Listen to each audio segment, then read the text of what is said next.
Vamos a comenzar el tema 3 y es referido a lo que nosotros conocemos como los sujetos procesales dentro de una relación obrero-patronal, el empleado, el empleador, y también vamos a hablar del trabajador y las clases de trabajador que tenemos, ¿no?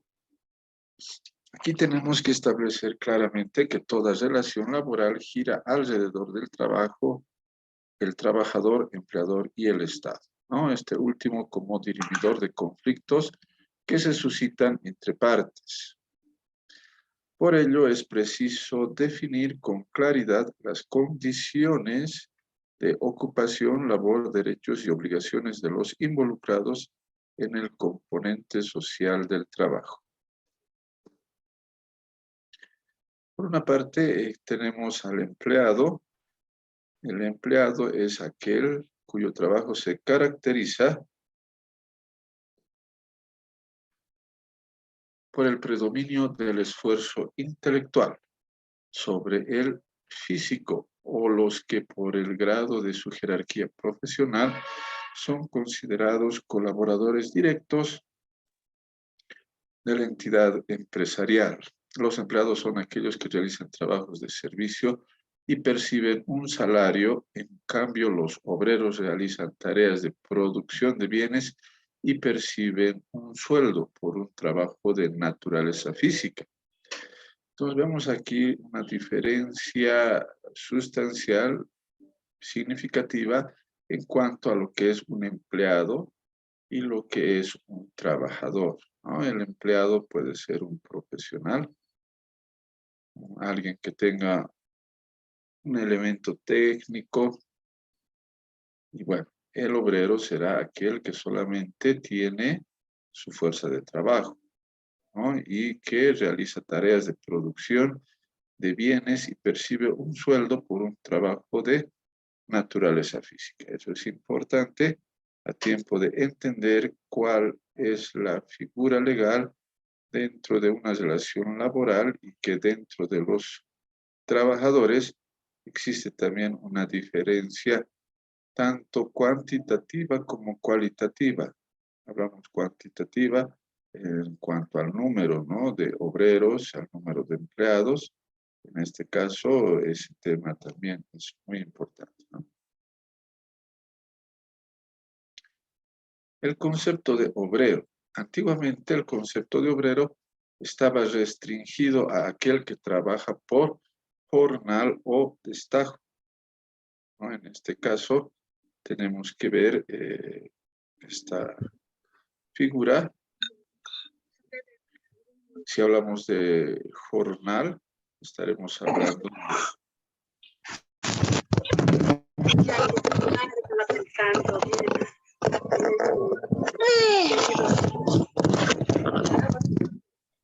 ¿Alguien está con su micrófono, por favor? No vamos a poder avanzar. Ya. Bueno, entonces continuamos. El obrero, decíamos antiguamente, el concepto de obrero estaba restringido a aquel que trabajaba por jornal o a destajo, en las obras de la casa o en las labores de campo, ¿no? Entonces, jornal o destajo será en forma simplemente, perdón, en forma simplemente diaria, ¿no? El jornal es un día de 8 horas actualmente, ¿no? No establecerá más tiempo, pero bueno, eso es en forma jornal. O a destajo también es una situación en la cual se va a establecer un trabajo que no es formal, que no es, digamos, de alguna forma consecutivo, ¿no? En obras de la casa o en las labores de campo. En este caso podemos ver que también existen obreros en obras de casa o en las labores de campo. En obras de casa, bueno, una empleada doméstica, ¿no?, que limpia, tendrá esa esa función. Entonces, ese elemento también podemos ver que, por ejemplo, en este caso las empleadas domésticas estarán también incluidas en este elemento que son obreras, ¿no? Ahora, también los albañiles que tienen una obra de mano de obra, ¿no? Los maestros tendrán otra figura, pero bueno, los contratistas, ¿no? Pero los albañiles, los ayudantes tienen una figura como obreros, ¿no? Y esto nos vamos a ver también en las empresas públicas, en donde existen trabajadores que solamente tienen su fuerza de trabajo y que en base a ella les realizan sus labores y desarrollan una jornada de trabajo. Ahora, los campesinos, braceros o jornaleros son también los obreros, son parte de lo que es el movimiento proletario y están ligados al trabajo industrial de las grandes ciudades. Todos esos elementos son importantes a tiempo de establecer una diferenciación, una categorización de lo que es, en este caso, la clase obrera, la clase proletaria. Bueno,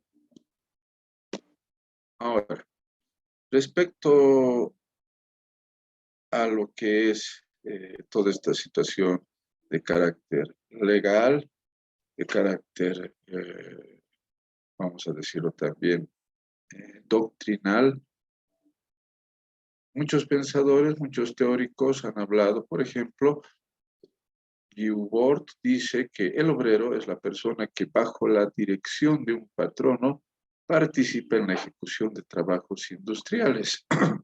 También se dice que obrero es todo aquel que ejecuta un trabajo manual bajo la dirección de un patrón o encargado, sea cualquiera la naturaleza del establecimiento donde se presta, siempre que se haya fijado oportunamente el pago del salario. Entonces vemos que esta figura del obrero tiene una función específica, ¿no? Una conceptualización teórica para encajar dentro de lo que es un obrero. Obviamente tiene que ser el obrero aquel que trabaja en un trabajo manual bajo la dirección de un patrón o encargado, ¿no? Puede ser esta parte que debemos establecer claramente para determinar de alguna forma cómo y en qué forma sea la naturaleza, ¿no? Del trabajo y la relación obrero-patronal que tiene, ¿no? O sea, por decirles, un ingeniero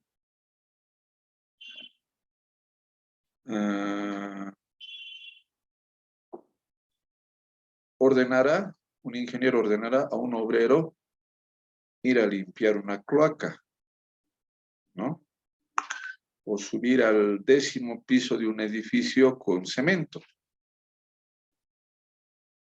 Ese elemento no lo realizará el ingeniero en forma personal o el capataz o el dueño de la empresa, pero para que este obrero realice ese trabajo que se considera de alto riesgo, un trabajo que puede derivar en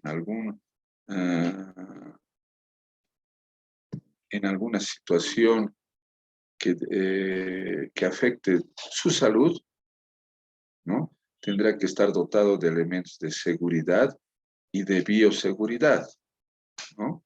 En esta última pandemia, inclusive los empleados, la mano de obra calificada, que iba, ¿no? Inclusive las enfermeras, los enfermeros, los médicos, han tenido que trabajar en plena pandemia, arriesgando su integridad física.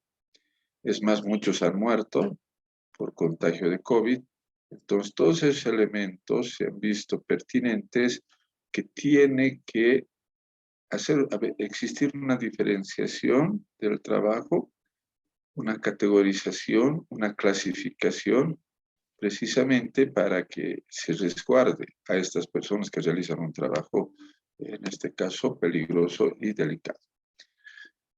Otro teórico, Gaete Berríos, define al obrero como la persona que desarrolla un trabajo o presta un servicio en el que prima el esfuerzo físico sobre el intelectual, bajo la dirección de un patrón en virtud de un contrato de trabajo.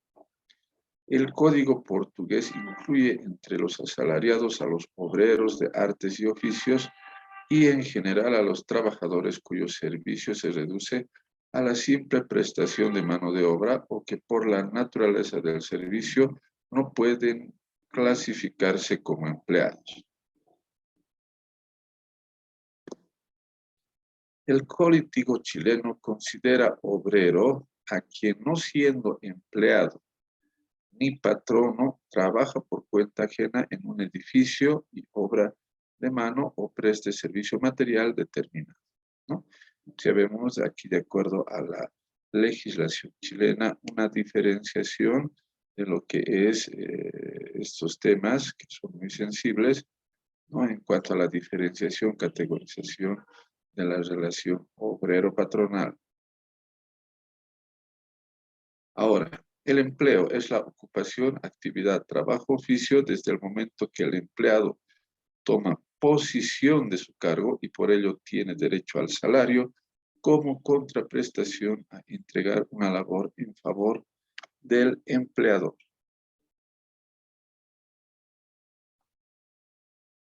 Por otra parte, tenemos también el empleo privado, que es aquel por el cual una sociedad en particular que dirige una empresa contrata la actividad profesional de un trabajador a fin de que preste servicios a una empresa privada mediante un contrato común, pero de naturaleza laboral. Entonces, cuando estamos hablando ya de un empleo privado, estamos hablando de una empresa privada, no estamos hablando de una empresa del Estado, y obviamente para que esta empresa desarrolle una actividad económica tiene que cumplir las labores sociales, ¿no? Los deberes, las cargas laborales, el pago de AFPs, el seguro y una serie de elementos laborales que tienen que tener como consecuencia que una persona, un trabajador, tenga las condiciones para trabajar en forma que no sea perjudicial para su salud y sea de alguna forma beneficioso o accesible para su familia en cuanto a la subsistencia, mínima subsistencia, ¿no? Tenemos en cuenta que el trabajo privado tiene que ver mucho con la mano de obra. Y la mano de obra tiene que ser calificada, no puede ser de alguna forma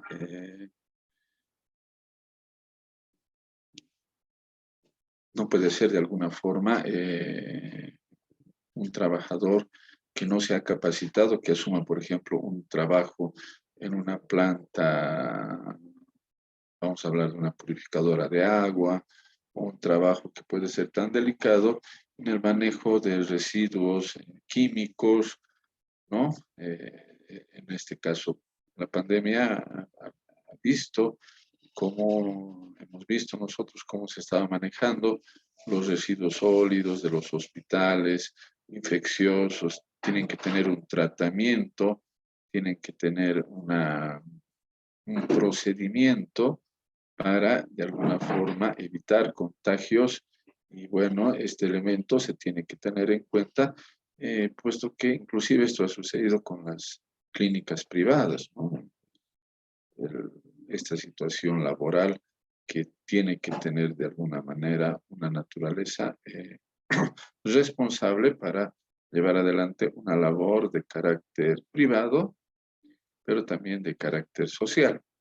Hemos visto también cómo estas clínicas privadas, ¿no? Que son empresas, han hecho un cobro excesivo también, ¿no? De sus servicios, donde te cobraban desde a partir de que entrabas, ¿no?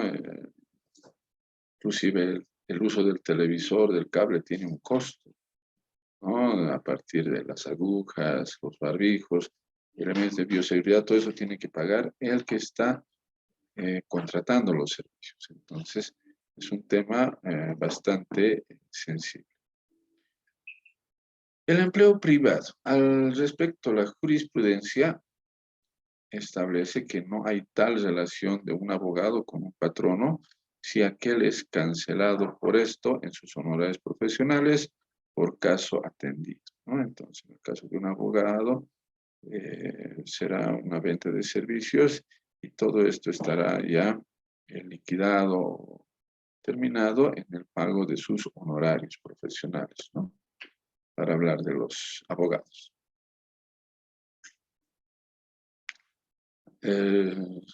Siguiendo refiriéndonos a los abogados, el actor en su condición de profesional abogado prestó sus servicios discontinuos en la entidad demandada, percibiendo en cada caso sus honorarios que evidentemente le fueron cancelados con demora, pero por el contrario, con los documentos analizados por el inferior, se ha constatado que el mencionado actor no figura en la planilla cuando se fraccionó el cuadro de cálculo de previsión para indemnizaciones, ¿no? Entonces, en este caso ya estamos hablando de una relación obrero-patronal de una empresa en donde tiene un empleado que es abogado, ¿no? Que si bien ha trabajado en forma discontinua, pero bueno, no figura en los beneficiarios sociales, ¿no?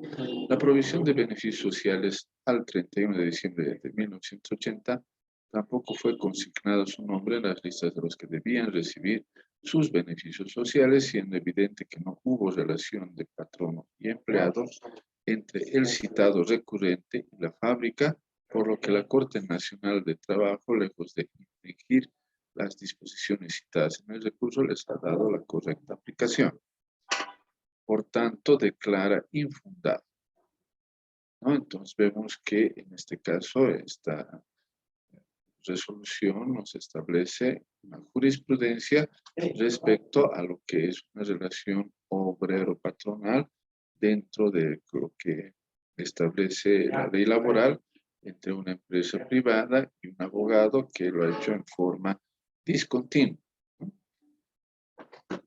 Ahora, el empleo público, ¿no? ¿Cuál será un empleo público? Nosotros entendemos como un empleo público el puesto o cargo que se desempeña al servicio del Estado en los municipios, aduanas, prefecturas, etc.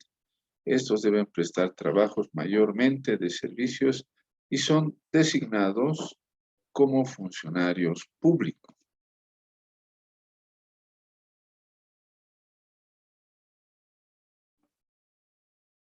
Ahora, esto es muy importante, una diferenciación dentro de lo que es el ámbito laboral y, bueno, la función pública.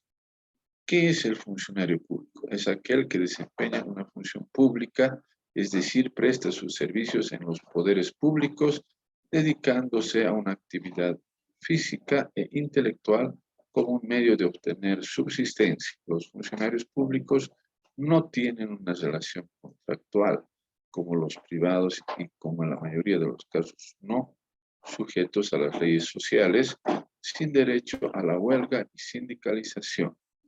La doctrina hace diferencia entre funcionario público y empleado público. El funcionario público es aquel que desempeña cargos directivos de carácter intelectual y de jerarquía, como un ministro, ¿no? Eso será un funcionario público. Y el empleado público es de menor jerarquía, puede ser trabajo físico como un mensajero o de servicio como un técnico, ¿no? Entonces tenemos que ver esta situación que también es importante, la diferenciación que establece de acuerdo a lo que nosotros hemos visto. Dentro de lo que nosotros hemos visto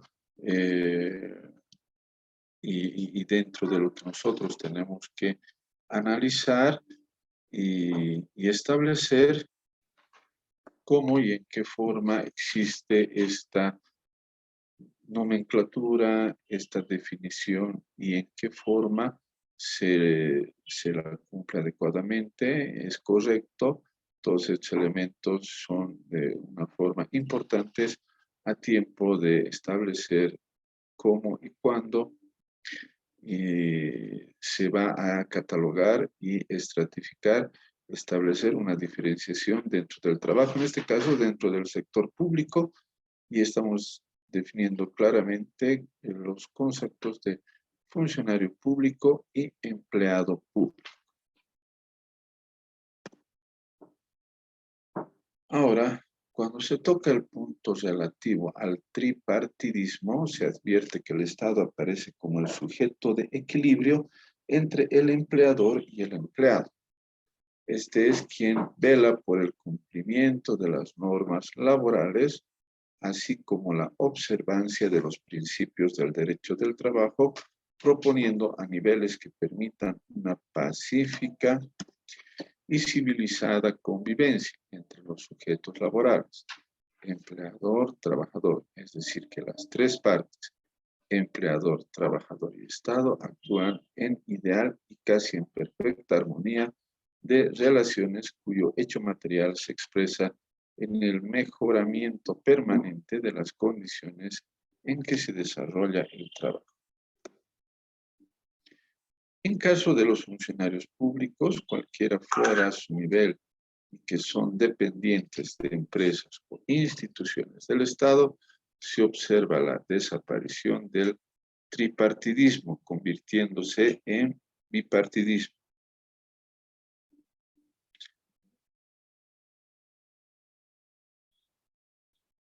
Porque se confunden en un mismo sujeto laboral el Estado y el empleador, quedando solo el trabajador. Sin lugar a dudas, acudir para buscar el equilibrio roto por el empleador, que a la vez es el propio Estado.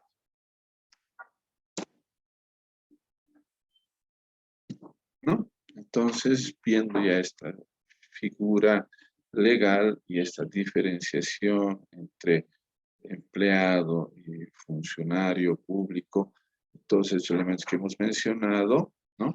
De ahí que la situación jurídica del funcionario y del empleado público está asignada por la incertidumbre, por la falta de seguridad legal. Este elemento, ¿por qué? Porque no tienen derecho a la sindicalización, no tienen derecho a una, como fuera la Ley General del Trabajo. Es diferente la situación jurídica del funcionario y del empleado público. ¿Bien? Bueno, esto es un poco, hay que explicarlo muy bien para que entiendan la diferencia entre funcionario público y empleado público, porque ellos ya, los empleados públicos, se regirán a lo que es el servicio civil, ¿no? No será el área laboral. Entonces, bueno, para esto ya vamos a explicarlo en unos momentos. Vamos a hacer un receso de 10 minutos y continuamos con la clase. 10 minutos, por favor.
Bueno, continuamos. El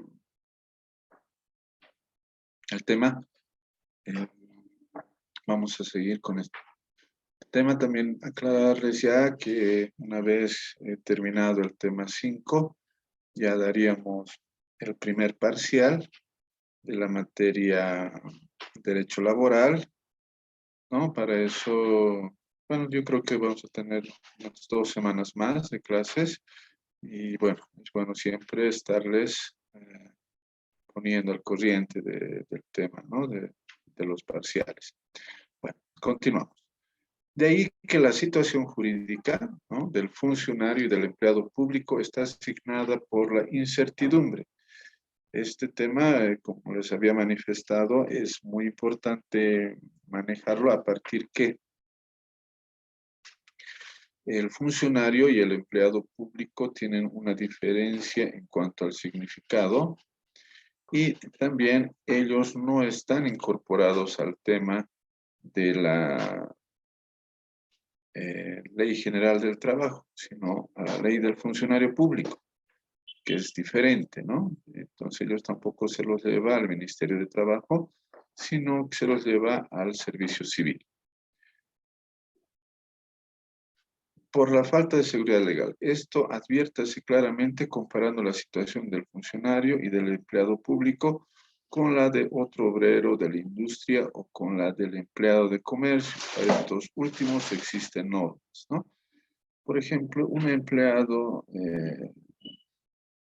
un funcionario público tendrá que ser retirado con un debido proceso, pero un funcionario público como un asesor legal, que es un funcionario nombrado directamente por la MAE, ¿no?, que es de íntima confianza, de mucha confianza, no es necesario, ¿no? La simple designación de la MAE también se puede cambiar, ¿no?, por un elemento de confianza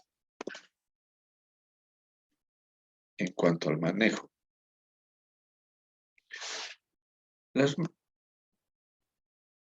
Para estos últimos existen normas protectoras que emite el Estado y que por tanto los patrones no están en condiciones de derogar ni de modificar. En cambio, respecto a los funcionarios y empleados públicos, dichas normas emitidas también por el Estado son fácilmente derogadas por este en cualquier momento, ¿no? Entonces, los servidores públicos y funcionarios públicos tienen ese problema, ¿no?, que no existe mucha seguridad laboral y bueno, es un tema que tiene que ver obviamente con una situación política. Cuando entra un nuevo partido, hay cambios de los funcionarios públicos y eso obviamente también una autoridad nueva tiene el derecho de tener gente de confianza para que trabaje con él, ¿no? Bueno.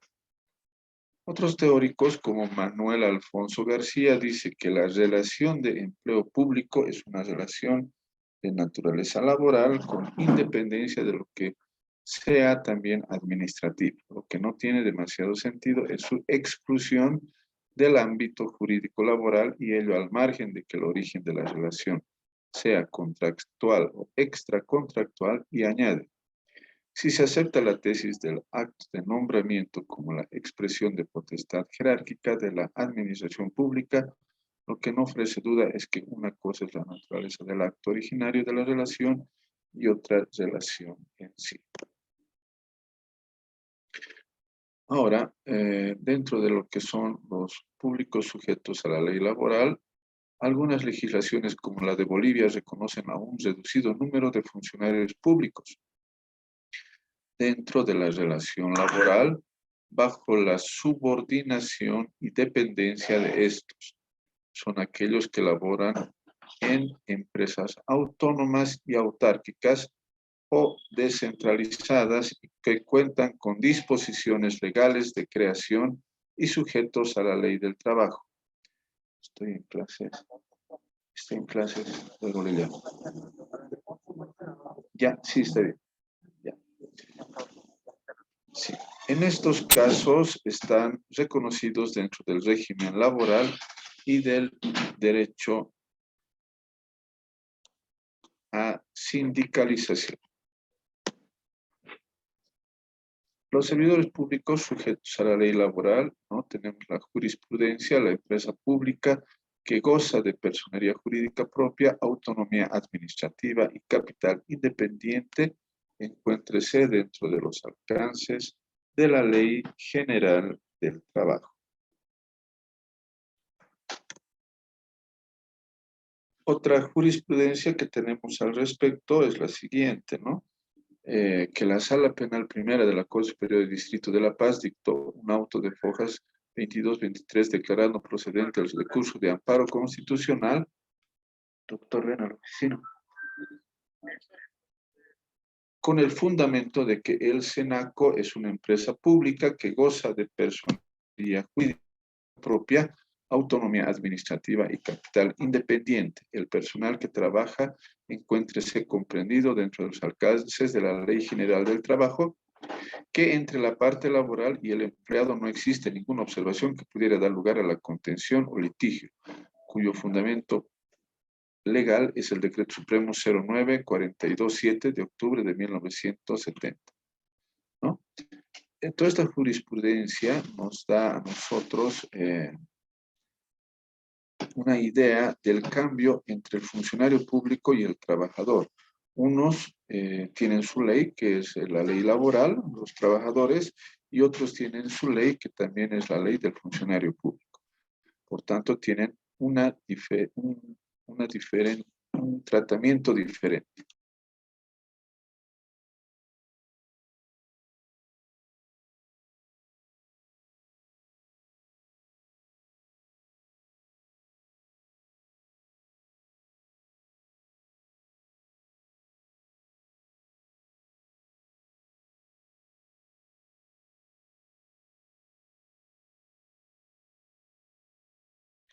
Bueno, ahora, la ocupación, ¿no? Vemos nosotros en los carnets que tiene varias denominaciones en cuanto a lo que es el trabajo, la ocupación, la profesión, etcétera, etcétera. En este caso, la ocupación es todo empleo, oficio o labor que realizan los trabajadores. En ese sentido, el empleador debe proporcionar trabajo efectivo a su dependiente, de acuerdo a su calificación o categoría profesional. Entonces, estamos viendo acá un tema importante también, que la ocupación será aquella labor que realiza, ¿no? Un trabajador, podemos decir un panadero, un carpintero, etcétera, etcétera, ¿no? Y el empleador, que es el dueño y propietario de los medios de producción, es el que deberá dar las condiciones y también, le debe proporcionar trabajo, ¿no? Efectivo a su dependiente.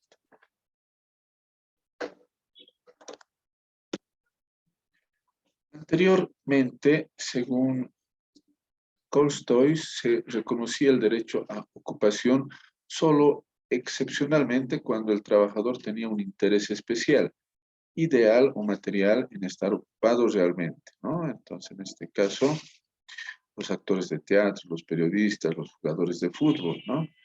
Este concepto fue superado desde que se concibe al contrato de trabajo no solo como contrato sinalagmático, sino como contrato que contiene elementos jurídicos personales. El deber del patrón de dar trabajo efectivo forma parte del deber de consideración a la dignidad de la persona y del trabajador como colaborador en la empresa. Otro concepto que tenemos que tener en cuenta es la labor, que es toda actividad que los hombres realizan, ¿no?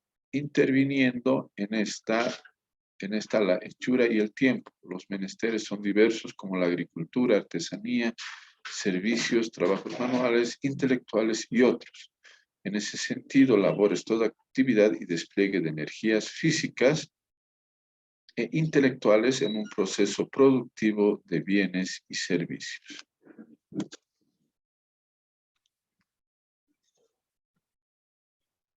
Obra. El trabajador al prestar servicios puede ejecutar obras en forma personal, la ejecución de obras como actividad personal no garantiza ningún resultado determinado, sino solo implica prestar un servicio. Los servicios se prestan por cuenta ajena y el empresario adquiere en virtud del contrato tanto al trabajo prestado como la titularidad original sobre los frutos del trabajo, ¿no? Entonces vemos estos elementos que son importantes a tiempo de establecer una división, una clasificación de los trabajadores del trabajo y de las actividades que se realizan. Ahora, por otra parte, el empleador, ¿no? Habíamos hablado ya todo sobre el empleado o trabajador. Ahora vamos a avanzar lo que es el empleador.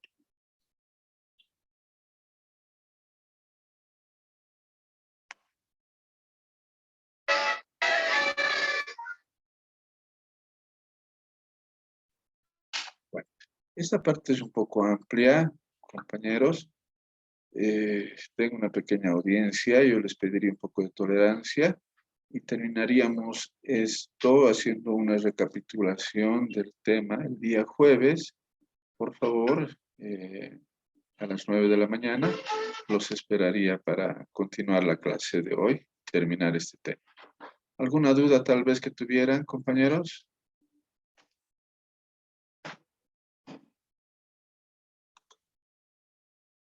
¿Me escuchan? Sí, doctor. ¿Ya? ¿Alguna duda, consulta referido al trabajador y todos los conceptos que hemos tenido y hemos desarrollado? Creo que no. Bueno, entonces nos vemos el día jueves. Hasta el día jueves, compañeros. Hasta el día jueves.